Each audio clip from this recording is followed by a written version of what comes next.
제가 요즘에 말씀드리는 거는 믿음 생활로 인해서 좀 우리가 고민을 해야 된다. 현대인들은 고민할 시간이 없어요. 그냥 먹고 사는 문제. 아, 이거 카드값 날라오는데 이거 어떻게 갚아야 되나. 이런 고민 말고 그냥 잠시 어, 여러 가지 삶의 뭐 여정 가운데 만나는 뭐 사람도 있고 만나게 되는 여러 가지 상황들이 있잖아요. 근데 그 상황 가운데서 뭔가 주어진 상황들 또 삶을 살아가는 것, 좀 넓은 관점 가운데서는 신앙인으로서 삶을 살아가는 것, 또 우리가 한 사람으로서 한 사람 한 사람으로서 하나 인격체로서 삶을 살아가는 것, 또 하루하루 주어진 삶을 살아가는 것, 뭐 여러 가지 일들 가운데서 그냥 항상 우리는 뭐든지 다 하고 있잖아요. 머리로 또 이렇게 생각으로서 쉴 시간들이 많이 없는 것 같아요. 항상 뭐 일을 하든지 뭐 TV를 보든 뭐 스마트폰을 보든 뭔가를 항상 하고 있잖아요. 그러니까 하고 있는 것 자체가 어떻게 생각하면은 우리가 좀 생각하고 고민해야 될 것들. 글을 잘 쓰는 사람은요, 이게 고민하는 사람들이거든요. 똑같은 현상들, 사물을 보고서도 이렇게 고민할 수 있는 사람들이 또 좋은 글을 쓰게 됩니다. 신앙생활을 잘하는 것도 마찬가지예요. 좀 날마다 이렇게 신앙의 틀이라는 게 뭐 1년을 통해 보게 되면 이게 절기도 정해져 있고 예배도 정해져 있고 대부분 비슷하게 정해져 있거든요. 신앙의 틀 자체가 되게 정해져 있어요. 그런데 그 정해져 있는 틀 가운데서 우리가 어떻게 신앙생활하는 것이 온전한 것인지 또 하나님 말씀에 비춰보아서 하루하루 어떻게 살아가는 것이 합당한 것인지 그러니까 인생을 하나님께서 삶을 주신 이유가 분명히 있잖아요. 어떻게 생각하면은 성격 급한 사람들은 천국도 빨리 가보고 싶은 그런 생각도 좀 있을 수 있겠다. 아니 어차피 죽는 거 지금 죽으나 나중 죽으나 어차피 죽잖아요. 아 그런 생각이 잠깐 들더라고요. 저도 성격이 상당히 급한 편인데 죽음의 순간이 이제 사람들에게 주어졌을 때에 뭐 빨리 죽으나 늦게 죽으나 어차피 죽는 건데 정말 천국에 대한 소망감을 가지고 있는 사람들은 아 빨리 가고 싶다. 뭐 그런 생각도 할 수 있잖아요. 그러니까 여러 가지 좀 믿음 생활 가운데 또 삶을 살아가면서 생각을 해야 되고 중요한 것은 하나님 말씀, 그러니까 여러 가지 생각들, 세상에 보여지고 들려지는 뭐 여러 가지 중요한 생각도 있지만은 가장 중요하고 핵심적이고 남을 수 있는 생각들은요.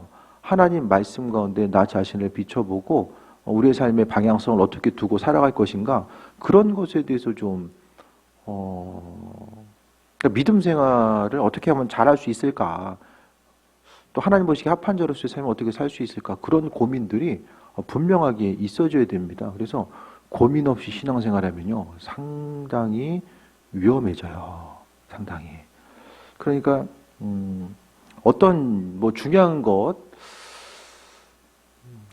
중요하지 않은 것들을 분별하는 것들, 또 하루하루를 평범한 일상생활을 이제 영위해 나가는 그 모든 것들 가운데 많은 부분이 이제 고민해야 됩니다. 그래서 고민하다 보면 해야 될 것과 하지 말아야 될 것들이 하나님 말씀을 통해서 스스로의 삶에 좀 비춰지게 돼요. 그래서 요즘에 자주 말씀드린 게 좀 우리가 생각을 하자.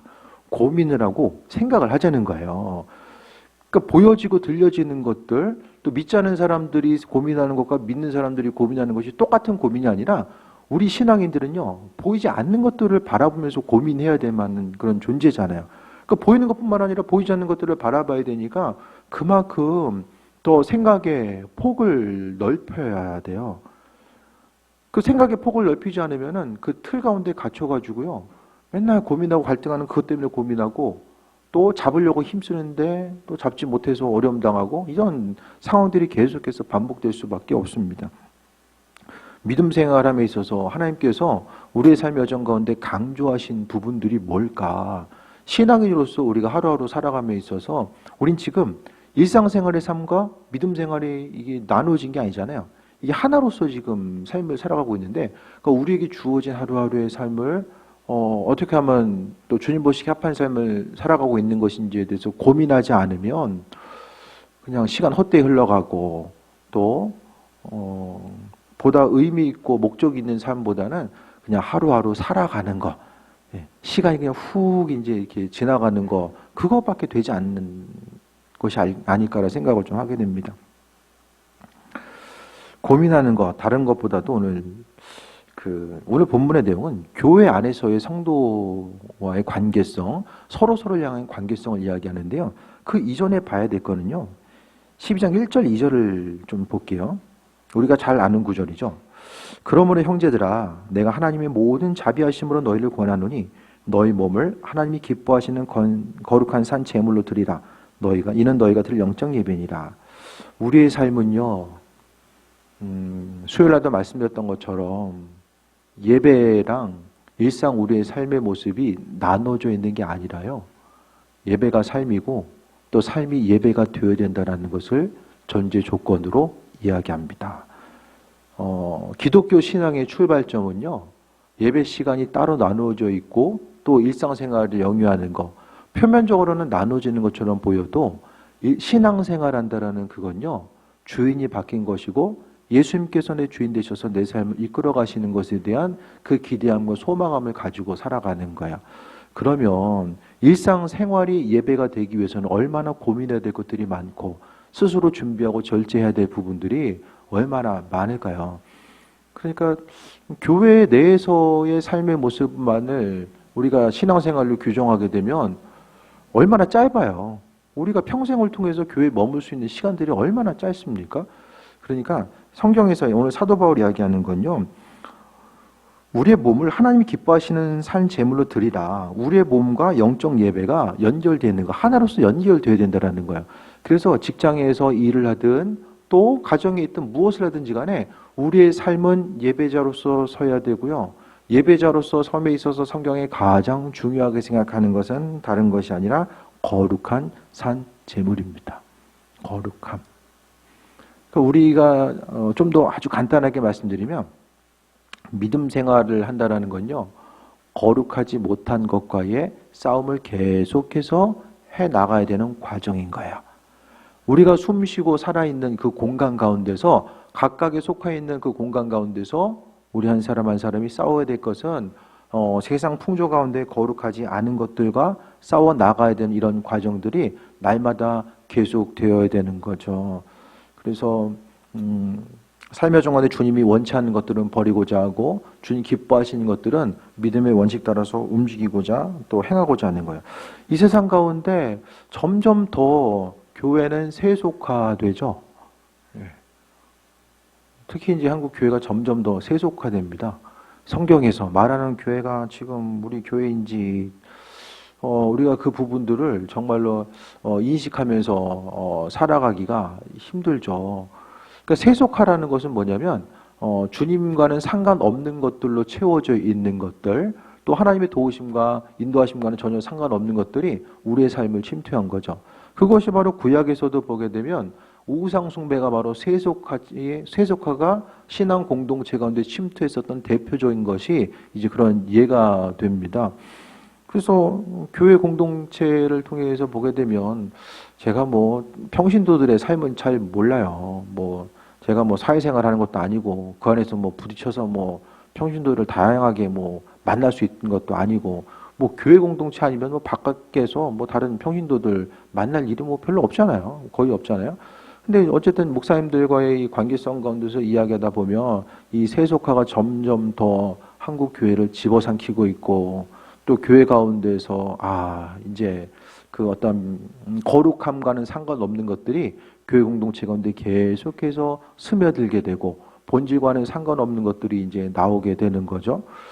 그래서 이 교회 공동체를 어떻게 우리가 지켜나갈 수 있을까? 그것은요, 우리 한 사람 한 사람이 예배자로서 거룩함과는 상관없는 것들에 대해서 이기고 나아가고자 하며 그것과 싸워 나가고자 하는 이 마음의 중심들이 계속해서 이어져야 됩니다. 그래서 지금 현재의 교회의 상태는요, 우리가 생각하는 것보다 상당히 심각합니다. 제가 보기에는요, 너무 심각해요. 지금 상황 자체가. 교회가 외부의 전도가 더 돼가지고 몇 사람이 더 교회에 앉아있고, 물론 모이는 인원수도 상당히 심각하지만 코로나로 인해서 더 좀 심각한 상황 가운데 있지만은 그 모이고 안 모이고를 떠나서 교회 내에서의 어떤 그 죄의 문제들, 또 특히 이제 목회자와 관련된 여러 가지 이제 죄의 문제들, 오히려 교회 가운데서는 목회자와 관련된 죄들이 더 많이 드러날 수밖에 없잖아요. 예, 한국 교회의 구조와 특성상. 그렇게 하다 보니까 어쨌든 그동안 가지고 있었던 교회의 전통적인 영성들, 이 본질들이 점점 더 흐려지게 되고, 또 하나님의 도우심과 인도하심과는 상관없는 것들이 교회 가운데 이제 많이 이제 생겨나게 되는 거죠.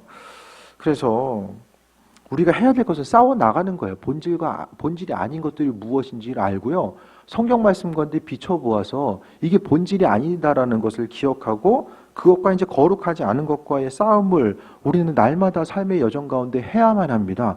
그 싸움에 대해서 포기하고 그냥 오로지 하루하루 더 쉽고 편안하고 인생 가운데서 더 만족감을 누리고 내가 잘 먹고 잘 살고 거기에만 계속해서 중심 두다면요, 그 신앙생활은 뿌리부터 계속해서 이게 썩어져 갈 수밖에 없고요. 그러면 이제 한국 교회는 옛날 얘기 됩니다. 아, 한국에 이렇게 교회들이 많은 시기가 있었단다. 이게 이제 그 전설되는 거예요. 이게 남 얘기가 아니라 지금 교회들 상황 가운데 보게 되면 아주 심각한, 그러니까 결국 세상 사람들이 교회에 대해서 신뢰감을 잊어버리고 교인들이 교인들끼리, 또 교회가 목회자를 향해서, 목회자가 성도들을 향해서 서로를 향한 이 신뢰감을 상실하는 것. 이 신뢰감의 상실이 어디서부터 출발합니까?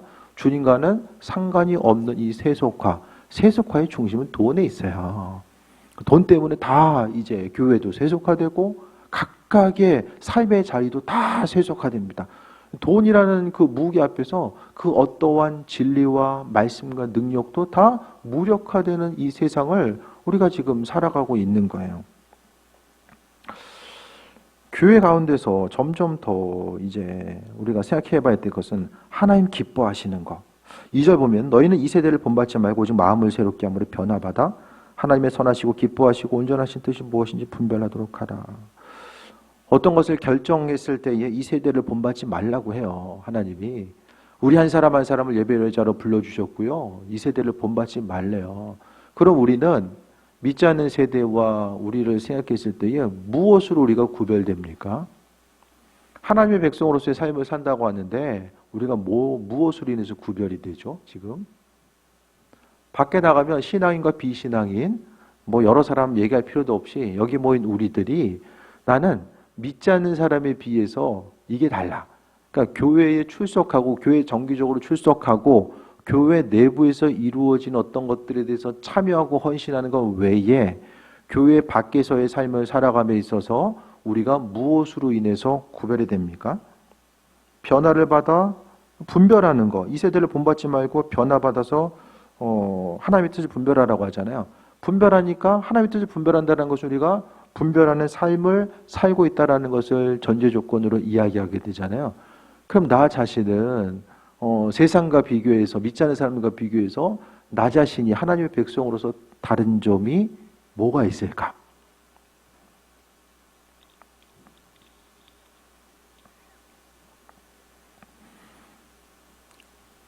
신앙인이 세상 사람들과 차별점을 갖지 못하고 구별됨을 갖지 못하는 게 이게 세속화입니다. 목회자가 목회자로서의 정체성을 찾지 못하고 살아가는 것이 세속화고요. 주님과는 상관없는 삶을 살아가는 것이 이게 세속화예요.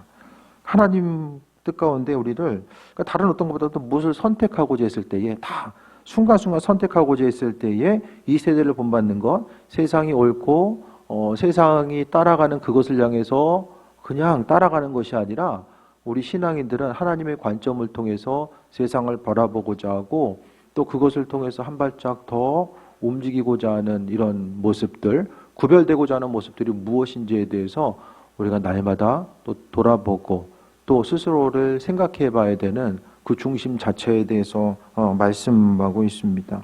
그래서 믿음 생활을 한다는 거, 우리는 항상 이 주님 앞에 서야 된다라는 공통점을 가지고 있잖아요.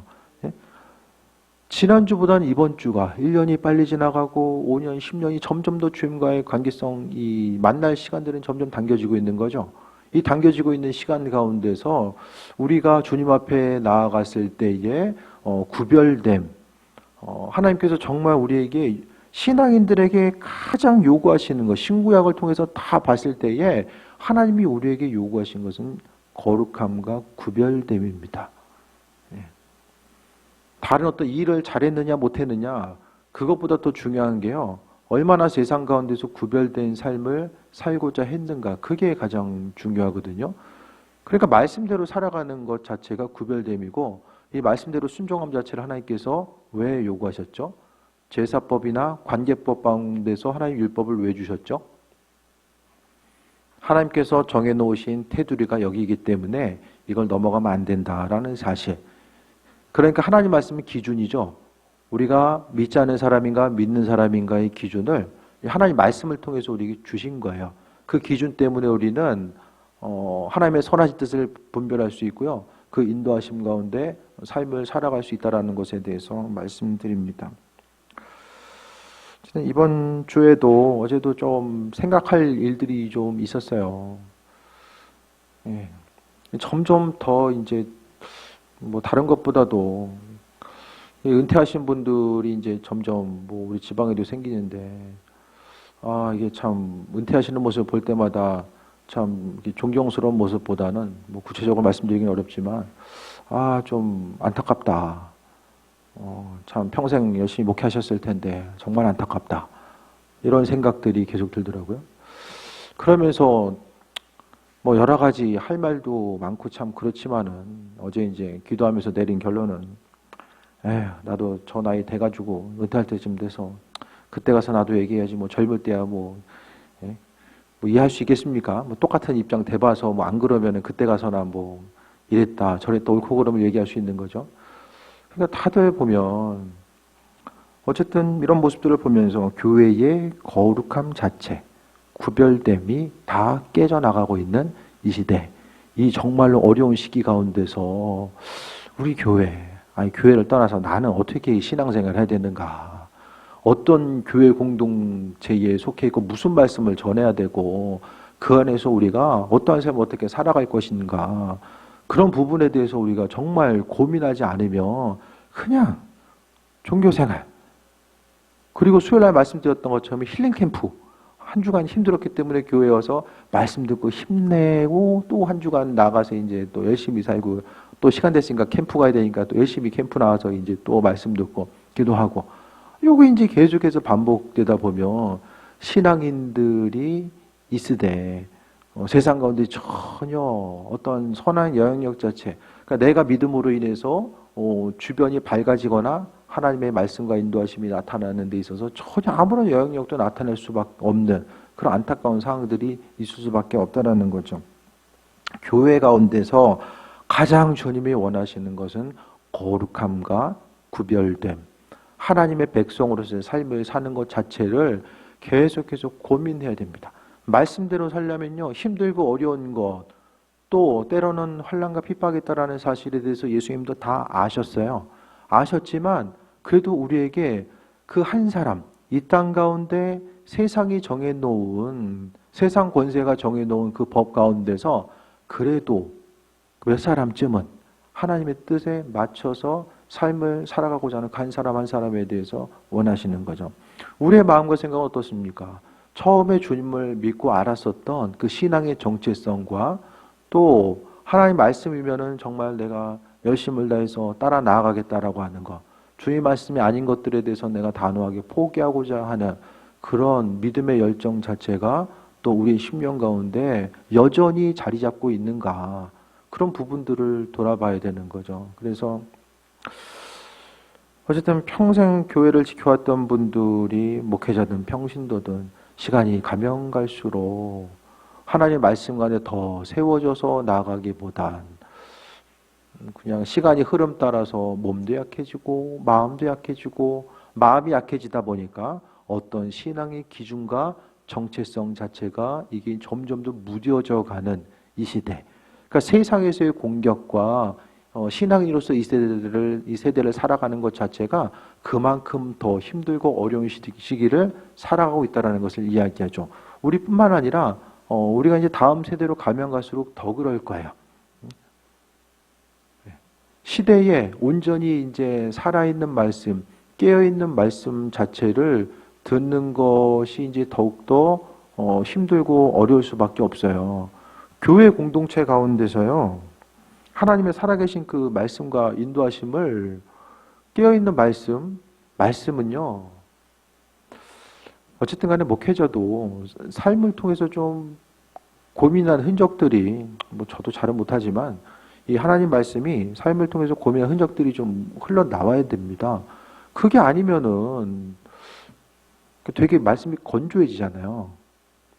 그래서 우리의 삶도요, 하나님의 말씀을 통해서 고민해보고 그 고민을 통해서 하나라도 순종하고자 하는 모습이 있으면 그 말씀 한 구절 한 구절이 우리에게 있어서 머리가 아니라 가슴 속으로 이제 새겨질 수 있는 부분들이 있는 거죠.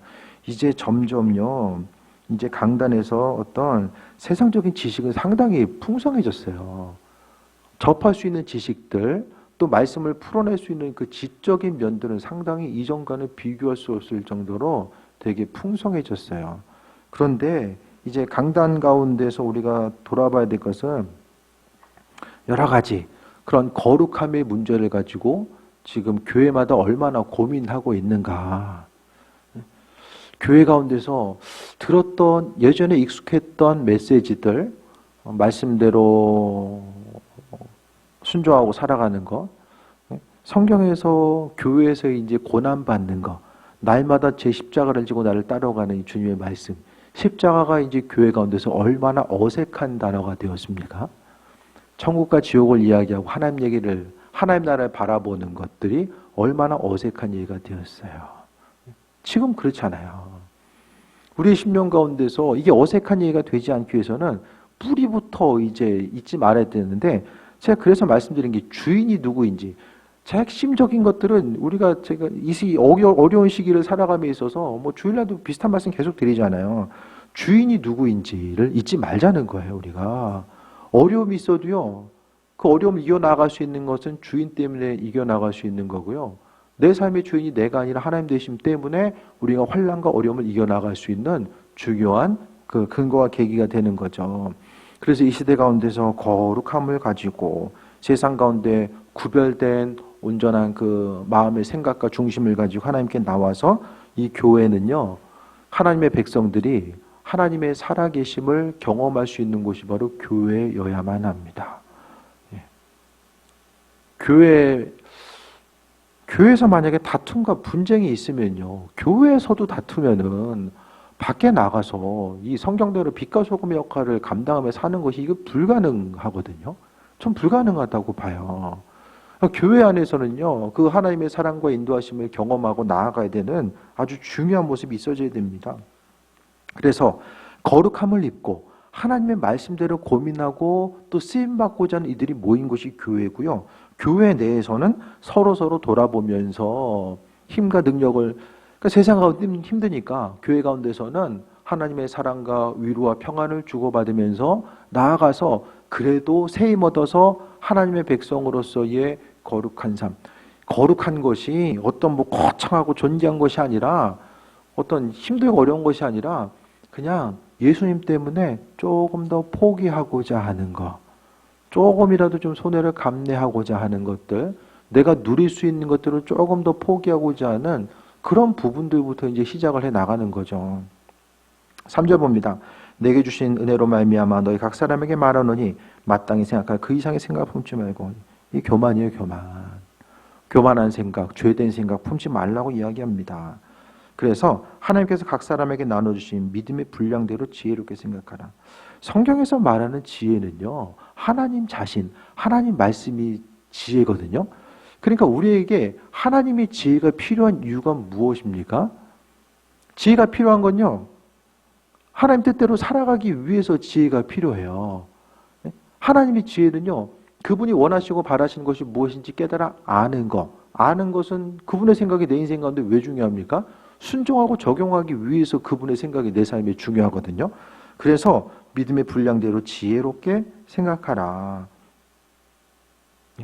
우리의 생각 가운데서는요, 하나님의 지혜, 그분께서 원하시고 인도하시는 것, 목회만 주님 뜻대로 하는 게 아니라요, 삶을 살아가는 것도 교회나 가정이나 다 마찬가지입니다. 주님 뜻대로 운행되어야 되는 그 중심을 이야기하는 거죠. 4절에 우리가 한 몸에 많은 지체를 가졌으니 모든 지체가 같은 기능을 가진 것이 아니니 교회 가운데서는 각 사람이 있어요. 이 부분을 잘하는 사람, 저 부분을 잘하는 사람, 하나님께서 각각의 한 사람 한 사람에 맞게 잘할 수 있는 것들, 달란트들을 한 사람도 빠짐없이 다 주셨다라고 성경은 그것을 이야기합니다.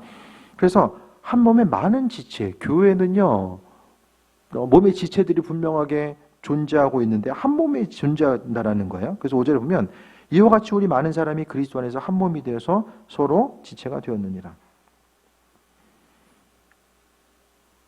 그러니까 성경에서 말하는 이 교회 공동체 가운데, 그러니까 머리 대신 그리스도 예수로 만난 교인들의 유대 관계, 이 관계성이 어떠해야 되는지를 말씀하고 있죠.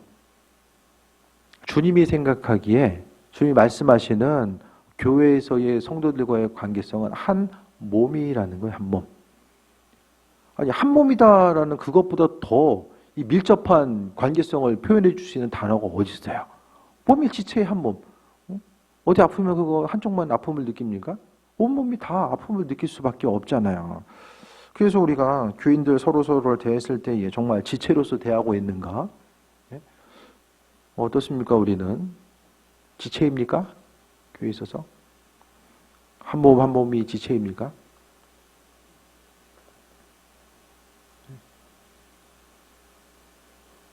그걸 좀 생각을 해봐야 돼요. 물론 교회 가운데서 교회가 큰 교회든 작은 교회든 간에 어려움은 있어요. 큰 교회는 큰 교회대로, 작은 교회는 작은 교회대로. 사람 만나서 사람끼리 부딪히는 것보다 또 반대로 이야기하면 더 힘든 게 어디 있습니까?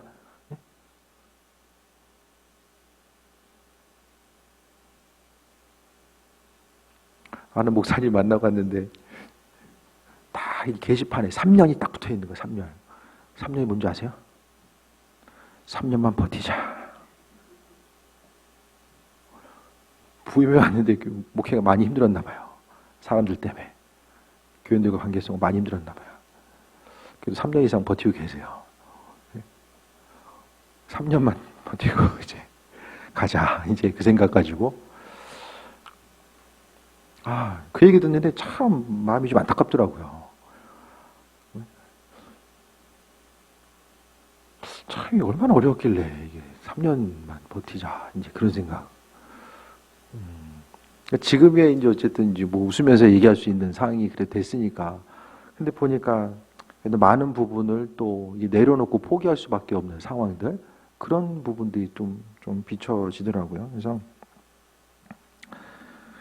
그리스도 안에서 한 몸이라고 하는데 서로 부딪히다 보면 이 한 몸이 아니라 하나의 또 어려움으로 다가올 때도 많이 있잖아요. 근데 교회는요, 주님이 원하시는 것들은 몸이 한 지체다. 그냥 교회들 보면 싸우고 또 우르르 나가고 또 싸우고 우르르 나가고 뭐 이런 상황들이 아직도 이제 펼쳐지는 거죠. 보게 되면. 그런데 교회에서의 다툼과 분열과 싸움이 있는 건요, 그러면 세상 가운데 빛과 소금 역할을 감당하기는커녕 믿음의 정체성 자체도 지킬 수가 없어요. 왜? 교회는 한 몸이라고 하는데 주님 보시기에는 한 몸이 아니라 아닙니다. 저 사람 원수입니다. 이게 돼버리게 되면 교회 공동체, 같은 교회, 한 몸인 교회 가운데서 규정이 하셨잖아요. 규정. 한 교회에 있어 다 지체다, 한 몸이다. 그렇게 주님께서 우리를 규정해 주신 거예요. 그러니까 주님께서 우리의 삶을 규정해 주셨음에도 불구하고 우리가 한 몸과 한 지체로서의 삶을 살지 못한다라고 한다면 밖에 나가서 그 역할은 물론 우리가 감당할 수가 없는 거예요. 그래서 그리스도 안에서 한 몸이다. 교인들은 한 몸인 거예요. 주님께서 원하시는 그런 부분들, 그래서 서로를 돌아보고 생각함이 그냥 뭐 저 사람도 있고 이 사람도 있구나, 그게 아니라 한 몸으로서의 역할을 이야기하는 거죠. 그래서 6절에 보면 우리에게 주신 은혜대로 받은 은사가 각각 다르니 예언이면 믿음의 분수대로, 그리고 섬기는 거, 가르치는 거, 위로하는 거, 구제하는 거, 다스리는 거, 긍휼을 베푸는 거, 각각의 한 사람 한 사람에게 하나님께서 맡겨주신 은혜와 은사가 있습니다. 그래서 뭐 예언이라는 것은 믿음의 분수대로 하나님께서 믿음으로 주신 만큼 예언을 하는 거예요. 그래서 작은, 뭐 크고 작은을 얘기하는 건 좀 어렵지만 그 믿음의 분량대로 작은 부분, 또 어떤 교회 내에서만의 그 과정 가운데 예언할 수 있는 부분들이 있고, 또 전체적으로 나라와 민족을 위해서 바라보면서 어떤 그 예언할 수 있는 그 믿음의 분량 자체가, 또 사역의 분량 자체가 다른 거죠. 섬기는 거, 다른 사람을 섬기는 것 자체가 아주 중요한 은사로서, 하나님께 주신 은사로서 표현됩니다. 누구는 억지로 그냥 시간을 활용해서 가야 되는데, 어떤 사람은 섬기는 게 즐거운 거예요. 다른 사람을 섬기는 게 즐거운 거. 또 가르치는 자, 가르치는 것 자체도 뭔가 좀 남길 수 있고 행할 수 있기 때문에, 또 다른 사람을 위해서 세워주는 그 역할을 감당하는 것 자체가 기쁨이기 때문에 또 가르치는 것, 다른 사람들을 위로하는 것. 위로하려면 얘기를 들어줘야 되잖아요. 근데 어떤 사람은 다른 사람들이 어려운 말하는 거 참 듣기 힘들어하는데, 또 어떤 사람은 듣는 것도 하나도 힘들지 않고, 오히려 하나님께서 지혜를 주셔서 적절한 말을 적절하게 해줄 수 있는 그 지혜와 능력 또한 또 하나님께 주셔서 해줄 수 있는 거죠. 구제하는 자는 성실함으로 하나님께서 구제할 수 있도록 더욱더 재정의 기름 부음을 주셔서 사용하시는 경우도 있고요. 다스리는 자는 부지런함으로, 하나님의 일을 맡은 자는 부지런함으로 움직여야 되고, 긍휼을 베푸는 자는 즐거움으로 할 것이다. 다른 사람에게서 나누고 베풀고 몸으로 움직이는 이 모든 것들, 그러니까 결국 하나님께서 받은 은사를 즐거움으로 해야 된다는 것에 대해서 말씀합니다. 그래서 우리가 모든 은사는 하나님께 주신다라는 것, 주님께서 공급해 주시는 것을 가지고 우리가 움직이고 반응해야 된다는 것에 대해서 말씀하고 있습니다. 그래서 각각의 한 사람 한 사람에게 주신 것들이 분명하게 있어요. 그 주신 것들이 무엇인지를 분명히 깨달아 알고 살아가야 됩니다. 저는 요즘에 좀 느껴지는 게 뭐냐면, 이 책을 보거나 어떤 인풋이 뜨면은 이것을 고민하지 않아도 이 말씀을 통해서 이렇게 흘려보낼 수 있는 그 탁월함을 하나님께서 주셨어요. 그냥 본 것이 그냥 자연스럽게 말씀과 연결되는 거. 그게 뭐 신앙도서든 일반도서든 뭐 접하는 상황이든 간에 그게 이제 이렇게 흘러가게 돼서, 제가 원래 여기 책 보는 거 좋아하는 분 계세요? 저 책 보는 거 안 좋아하거든요. 점점 힘들어요. 여기 눈도 좀 침침해지는 것 같고.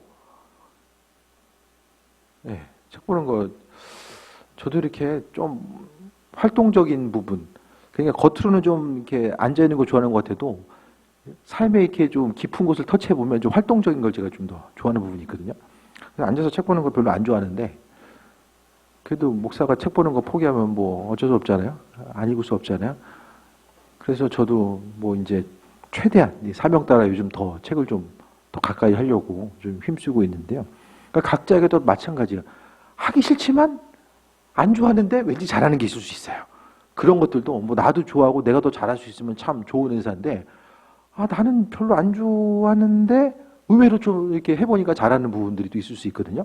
그러니까 그런 것들 한 가지 한 가지 찾아서 우리가 주님 기뻐하신 것들이 무엇인지를 좀 돌아보고 살아가는 거죠. 모든 것들은 하나님이 주신다. 은혜와 은사, 능력들은 하나님이 주신다라는 것을 전제 조건으로 하고 있고요. 모든 사람이 똑같은 은사를 갖지도 않고요. 모든 은사를 다 갖고 있는 사람도 없어요. 각 사람에게 조금씩 나눠주셨어요. 그 사람을 통해서 하나님께서 행하실 일들이 있는 거예요. 그래서 교회 와서 그냥 가만히 앉아만 있다 가는 것 같아도 그 한 사람 한 사람이 주시는 것들이 분명하게 있어요. 그것이 이제 뭐 발견을 못했을 수도 있고, 또 아니면은 그 사람은 거기 앉아있는 게 은사일 수도 있는 거죠. 거기 앉아있는 거. 우스갯소리가 아니라 진짜 작은 교회는요, 한 두세 사람 앉아있으면 이제 그 다른 사람이 올 때까지를 이제 못 기다리는 거예요. 그 나가면은 날마다 두세 명 로테이션 되는 거예요. 이런 경우들도 있거든요. 그리고 우리가 누구이며 우리가 잘할 수 있는 것이 무엇인가를, 그런 것들도 좀 고민해 봐야 돼요. 성경은 분명하게 각 사람에게 은사를 주시고 섬길 수 있는 것, 교회 공동체 가운데 섬길 수 있는 것들을 주셨다라고 하는데, 도대체 나는 뭘 가지고 섬겨야 되는 것인가? 그런 부분들을 좀 고민해 봐야 되는 거죠. 심지어 성경은 독신도 은사라고 이야기하거든요. 은사의 범위 자체가 아주 상당하게 넓습니다. 그래서 하나님께서 우리에게 선물로 주신 것 자체가 무엇인지를 깨달아야 하고요. 그 다음에 나의 성공이 아니라 하나님을 섬기는데 나의 은사를 사용해야만 합니다. 주님을 섬기는 데에 사용해야 돼요. 그래야지만이 나의 삶의 모습 자체가 더욱더 풍성함을 이루고 또 나아갈 수 있게 됩니다. 그래서 보고 듣고 배운 것들을 주를 위해서 사용할 수 있는 것. 그래서 계속해서 하다 보면요, 하나님께서 은혜로 베풀어 주시고 함께 하심을 경험할 수 있게 돼요. 그게 되기 위해서는 열심히 고민하고요, 생각하고 하나님께서 이끄시는 대로 움직이고 이 반응하는 삶을 살아가야 됩니다. 그래서 순간순간마다 하나님의 선하신 뜻이 있다라는 사실에 대해서 기억하고 나아가는 거예요. 그 다음에 우리의 은사를 전심으로 자원하는 마음으로 사용해야 되고요. 하나님을 섬기는 일에 주저해서는 안 됩니다. 우리에게 주어진 환경과 시간과 물질리 모든 것들을 돌아볼 때마다 주를 위해서 사용하고자 하는 것들, 그런 부분들을 또 돌아봐야 됩니다. 그래서 제가 작년 이맘때에 좀 그런 얘기를 좀 했을 거예요. 영어 공부 열심히 하는데 난 이게 왜 이렇게 열심히 하는지 모르겠다. 제가 말씀드렸잖아요. 미국으로 가라는 건가? 뭐 이런 생각, 저런 생각 되게 많이 했거든요. 공부 끝나고 나서도 여러 가지 이제 국내에서 어쨌든 뭐 학위를 가지고 뭐 강의를 하고 뭘 하든 간에 시간을 많이 뺏길 수밖에 없어요. 이게 아무래도 이게 분산이 됩니다. 신학교 정원 자체도 좀 줄어들고, 그래서 이제 어떤 국내에서 이렇게 움직이고 할 수 있는 부분들이 상당히 좀 제약이 많이 생겨요. 그런 부분들. 그러니까 목회를 안 하고 있으면 모르겠는데, 목회하면서 여기서 이제 더 얹어가지고 뭘 움직이고 하는 것 자체가 뭐 하루 강의를 갔다 온다라고 할지라도 하루가 그냥 다 지나가거든요. 그럼 이제 그 다음날 또 지장 생기고 좀 어려움이 있는 거죠. 근데 이번 주 이제 계속 이제 진행되고 있는 게 어떤 그 학교, 인도에 있는, 제가 몇 번 말씀드렸잖아요. 그 인도에 있는 신학생, 인도에서 공부하는 신학생이 이제 학위 마치고 이번 달에 이제 돌아가요. 자기 집으로. 그래서 이제 현재 이제 진행되고 있는 것은 아버지가 땅을 이제 딱 내놓으셨다는 거예요. 그래서 땅에다가 이제 신학교를 세울 생각을 하는데, 신학교가 이번에 구체적으로 알았는데요. 그냥 신학교가 뭐 허름하게 건물 하나 있다고 되는 게 아니라, 저는 조그맣게 생각을 했는데 그게 아니라 신학교 교수들을 이제 초빙을 해와야 되고 교수들의 사퇴까지 다 책임을 지는 거예요. 그 나라 시스템이. 그러니까 이게 이제 지금 쉽지 않은 거죠. 그래서 제가 물어봤어요. 도대체 아버지 땅이 얼마 되냐? 223에이커라는 거예요. 에이커라고 하면은 제가 구체적으로 안 해봤는데 수만 평에서 수십만 평 되는 것 같아요. 그래서 좀 땅값이 얼마가 있는지 모르겠지만 좀 팔아가지고 일부 좀 팔아서 건물 짓는 데 좀 사용하고 뭐 이런저런 얘기들을 하면서 이제 신학교를 이제 준비를 같이 할 것 같아요. 같이. 그래서 이제 가리키는 거 줌으로 이제 뭐 가기도 하고 이제 줌을 통해서 같이 이제 가리키고, 그러려면 이제 학문적인 내용과 더불어서 언어가 돼야 되잖아요. 이게 말이 안 돼. 인도 사람들 영어 잘하거든요. 인도말 배우기는 아직 늦었고, 이제는 영어 공부를 한 게, 그래도 이제는 조금씩 어떤 신학교를 준비해 나감에 있어서 하나하나 구체적으로 인구가 워낙 많다 보니까 그 안에서 이제 신학교들과 할 일들이 있고 공부하겠다는 자원들도 이제 많이 있는 거죠. 그래서 좀 학비를 좀 저렴하게 해서 함께 이제 만들어갈 수 있는 부분들. 그래서 이렇게 보다 보니까 하나님께서 학위 과정을 하게 하시고 또 영어 공부도 이렇게 하게 하신 이유 자체가 시간이 지나고 나니까 이게 구체적으로 이렇게 또 보여지는 거예요. 근데 어쨌든 그 해외에 그 교회를 세우든 신학교를 세우든 문제는 현지인들을 세워야 된다는 게 가장 큰 문제인데, 근데 알아서 현지인이 본인이 헌신하고 본인 것을 들여가면서 또 한 영혼 한 영혼을 살리기 위해서 신학교가 온전히 세워지면 그 신학교를 통해서 수많은 교회들이 세워지고요. 또 한 영혼 한 영혼들이 온전히 세워져서 나아갈 수 있는. 그러니까 잠깐 얘기가 옆으로 흘렀는데, 신학교는요, 우린 뭐 신학교 졸업하면 이제 거의 끝나잖아요. 근데 한 신학교에서 기숙사에서 먹고 자고 교수와의 그 연대 가운데 있으니 그게 영적인 공동체로 발전해 나가는 거예요. 졸업하고 끝이 아니라 이 유대 관계를 통해서 계속해서 목회가 이어지고 관계성이 이어져 나가는 시스템과 구조인 거예요. 그러니까 신학교가 살아있으면 그것을 통해서 수많은 영혼들이 돌아오고요. 신학교가 썩으면 같이 썩는 거예요. 조금씩 조금씩. 그래서 얘기하면서도 썩은 데들이 많이 있다. 그런 부분들에 대해서 어쨌든 조심해야 되는, 갱신해야 될 부분들이 있는 거죠. 한 부류에서는 주를 위해서 죽고자 하는 이들이 있고요. 한 부류에서는 주님을 통해서 누리고자 하는 이들이 어디간에 있는 거죠. 그러니까 여기나 선교지나 다 보면 거룩함의 문제, 구별됨의 문제, 그것과 이제 싸움인 거죠. 그래서 앞으로 이제 많은 부분 인도 쪽으로도 라오스와 더불어서 인도 쪽도 이제 많이 사역들이 열려지고 하나하나 뭐 신학교 이름을 정하는 것부터 시작해서 하나 이제 제가 이제 속해 있는 그 선교회 통해서도 그렇고 같이 이제 많이 만들어질 것 같고요. 그 교회의 그것은 이제 지경이 넓혀져 가는 거예요. 각각의 은사를 맡은 대로 한 사람 한 사람이 세워지고 지경이 넓혀져 가는 이런 과정들 가운데 있는 거죠. 이 모든 것들은요, 하나님이 누구에게 맡겨주시는가? 예수님 때문에 고민하는 사람들. 우린 왜 고민해야 됩니까? 우리가 예수님 같으면 고민할 필요가 없어요. 그냥 하면 돼요. 내 생각이 주님 생각이고 주님 생각이 내 생각이면 뭘 고민해요? 하면 되죠. 우리 인간적인 연약함이 있기 때문에요. 하나님 말씀이 뭔지를 아는데 그 말씀들을 지키기를 싫어하는 나의 모습, 그걸 버거워하는 나의 모습. 사도 바울도 동일한 거 가지고 고민하잖아요. 말씀이 무엇인지를 알고 있는데 육신의 연약함 때문에 고민하잖아요. 우리에게도 역시 알아요. 근데 지키고 행하고 나아가려고 하다 보니까 고민되고 때로는 포기하고 싶고, 내가 왜 이러고 살아야지? 다른 사람들도 이렇게 사는데? 이런 부분들, 그런 부분들과 하나하나 주께서 말씀하신 너희를 영적 예배, 거룩한 산 제물로 드리라고 하셨던 그 영적 예배, 그 예배에 온전히 동력으로 삼기 위해서 우리가 교회 공동체 가운데서 먼저 실천하는 거죠. 교인들을 섬기면서 우리가 세상 가운데 어떻게 다른 사람들을 섬길 수 있는지를 고민하는 거죠. 이 고민들이 계속해서 우리의 삶 속에 선행되어야만 합니다.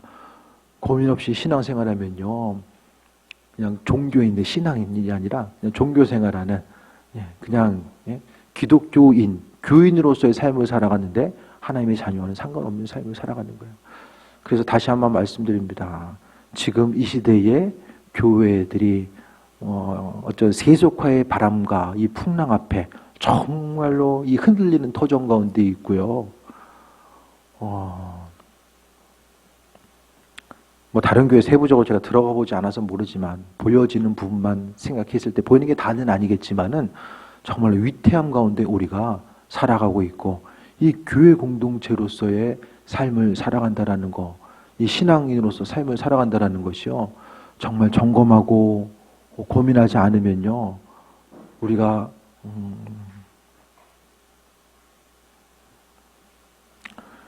가장 두려운 건요, 이게 버림받는 거예요. 쓰임받다 버림받는 거예요. 목회자뿐만 아니라 성도들도 쓰임받다 버림받는 거예요. 성경은 그걸 이야기하고 있어요. 결단하지 못하면 버림받는 거예요. 성경에도 존재하게 쓰임받다가 버림받는 사람들이 나오잖아요. 그래서 믿음 생활 한다라는 것이 무엇인가 심각하게 고민하지 않으면요, 쓰임받을 수 없어요. 쓰임받지 못한다는 게 버림받는 위치에 있는 거거든요. 그래서 정말 우리가 하나님 말씀 앞에 섰을 때의 그 두려움을 가지고 저 자신을 보더라도 조금 더 쉽고, 제가 몇 년 전부터 그런 말씀 드렸을 거예요. 조금 더 쉽고 좀 더 편안하고 조금 더 누리고 싶은 생각이 점점 들죠. 점점 더. 점점 들어요. 근데 머릿속에 그런 생각이 들지만은 그래도 긴장감을 가지고 갈 수 있는 거는 또 우리가 다른 것보다도 주님 눈치 보면서 살아가야 되니까 그것 때문에 한 번 더 돌아보게 되고 또 맡은 바 그 길에서 벗어나지 않으려고 힘쓰는 거죠. 그러니까 항상 잊지 말아야 되는 건요, 주인이 누구인가, 이것만 바로 서 있으면요, 그래도 끝까지 쓰임받다가 하나님 앞에 갈 수 있어요. 그래서 이번 한 주간 정말 믿음으로 존재하게 쓰임받았던 이들이 마지막 순간에 눈에 보이는 것 때문에 그 영광의 모습들, 다 잊어버리고 한순간에 한 번의 결정 때문에 다 세상 것들은 유지할 수 있지 모르겠지만은 보여지는 환경 가운데 정작 중요한 것들을 놓치고 또 한쪽은 얻었을 때 한쪽에 있는 것들은 다 잃어버릴 수밖에 없는 이런 상황들, 그런 걸 보면서 이 시대 가운데 정말 목회자로서 끝까지 믿음 지키고 주님 앞에 서는 것 자체가 얼마나 이게 힘든 일인가, 그런 부분들을 다시 한번 자각하게 되고, 여러분도 마찬가지로 이 땅에서 교인으로서 믿음 지키고 끝까지 점점 주님 앞에 가면 갈수록, 서면 설수록 조금 더 내 믿음이 새로워지고 예수님 닮아가고, 이전에 고민했던 것들이 이제는 고민거리가 아니라 즐거움으로 행할 수 있는 그런 부분들, 정말 그런 부분들에 대해서 우리가 돌아보지 않으면 우리 믿음 생활 지킬 수 있을까? 그런 생각들, 앞으로 10년 후, 20년 후에 내 믿음의 정체성을 지킬 수 있을까? 그런 부분들을 좀 긴장감을 가지고 바라보시고, 마음이 중심을 두어야 될 것들이 무엇인지를 돌아보며 그 인도하심 받아 승리하는 또 귀한 삶 되시기를 축원드립니다. 전 기도하겠습니다. 주님의 사랑에 감사드립니다. 우리의 마음과 생각을 지켜주시고, 이 땅 가운데 신앙생활하는 것이 무엇인지, 믿음으로 살아가는 것이 무엇인지를 다시 한번 돌아보게 하셔서 항상 하나님 말씀 앞에 신실한 삶, 또 거짓된 것을 버릴 수 있는 믿음의 용기와 결단 허락하시고, 아버지 말씀 허락하신 대로 깨어서 하나님의 선하신 뜻과 인도하심을 바라보게 하여 주옵소서. 주님 때문에 포기하는 삶을 사는 것에 대해서 안타깝게 여기지 않게 하여 주시고, 주님의 말씀대로 주님 허락하시는 그 틀 가운데서 승리하는 삶을 살게 하옵소서. 아버지 크신 사랑에 감사드립니다. 우리를 사용하여 주옵소서. 예수님의 이름으로 기도드립니다. 아멘.